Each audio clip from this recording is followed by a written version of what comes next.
We're just getting some breaking news here about the war. The president has just issued from the White House saying this: based on conversations with Prime Minister Sharif and Field Marshal Munir of Pakistan, and wherein they requested that I hold off the destructive force being sent tonight to Iran and subject to the Islamic Republic of Iran, agreeing to the complete, immediate, and safe opening of the Strait of Hormuz, to suspend the bombing and attack of Iran for a period of 2 weeks.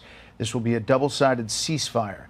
The reason for doing so is that we have already met and exceeded all military objectives and are very far along with a definitive agreement concerning long-term peace with Iran and peace in the Middle East. We received a 10-point proposal from Iran and believe it is a workable basis on which to negotiate. Almost all of the various points of past contention have been agreed to between the United States and Iran, but a 2-week period will allow the agreement to be finalized and consummated. Of America as president and also representing the countries of the Middle East, it is an honor to have this long-term problem close to resolution. Thank you for your attention to this matter, President Donald J. Trump. Again, just seconds ago, for attacks on Iran tonight, and it seems like a deal is in the making. There had been talk, Mark, all day long about maybe this was happening.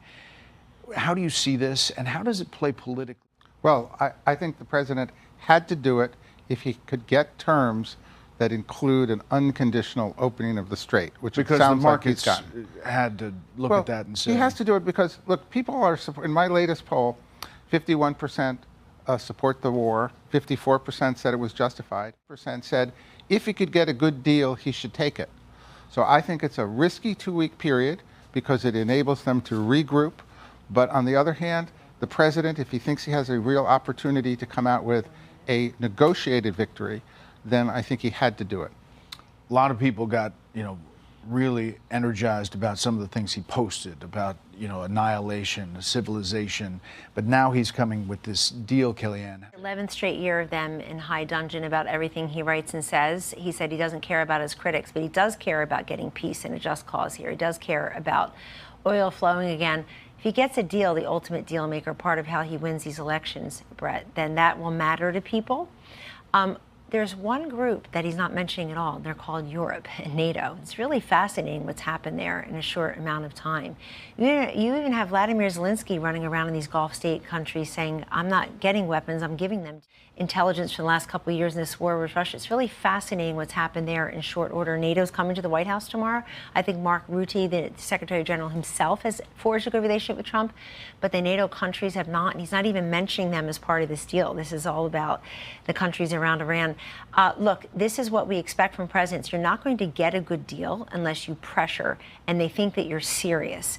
And the same country that sent 155 aircraft in to rescue one of our airmen, if not two, just this past weekend, is a country that is to keep everyone safe and to push back on the largest state sponsor of terror, but also to tell the people who are relying on the Strait of Hormuz, like Europe, for its energy, we need you to help as well.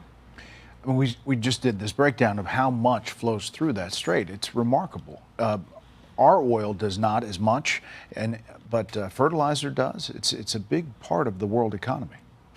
Well, it's a big part of the world economy, but the U.S. could sustain a 60 or 90-day war because there's about 20 million barrels a day that we consume.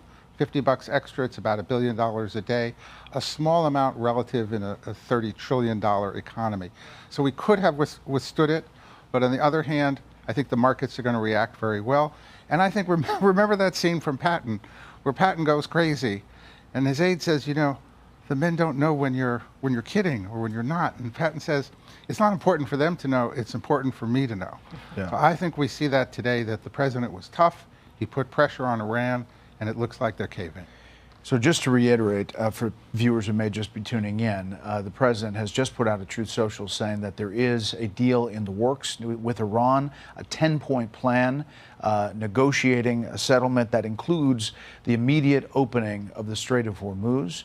We don't know what the other 10 points include, but if it matches previous negotiations, that includes nuclear material, it includes a missile program that would not continue, and we don't know what it means for the neighbors. But this has to be a real breath of sigh of relief It certainly for is, Gulf and I Arab think that- allies, that's especially. right. And the president said this will be a 4 to 6 week war. We're still within that zone. He also last week reminded us all, Brett, Vietnam 19 years, Iraq War 7 or 8, World War II and Korea 3 years apiece. 4 to 6 weeks. I know we're an impatient country with pace of change and pace of conclusion these days, but he can claim victory. And I think the negotiated 10-point settlement, whatever it ends up looking like, this is news, as you say, starting with the Strait of Hormuz just shows everybody is serious here.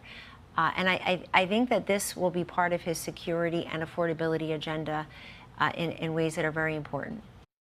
Be sure to like and subscribe for all the Fox News latest on YouTube and catch full shows streaming now on Fox One.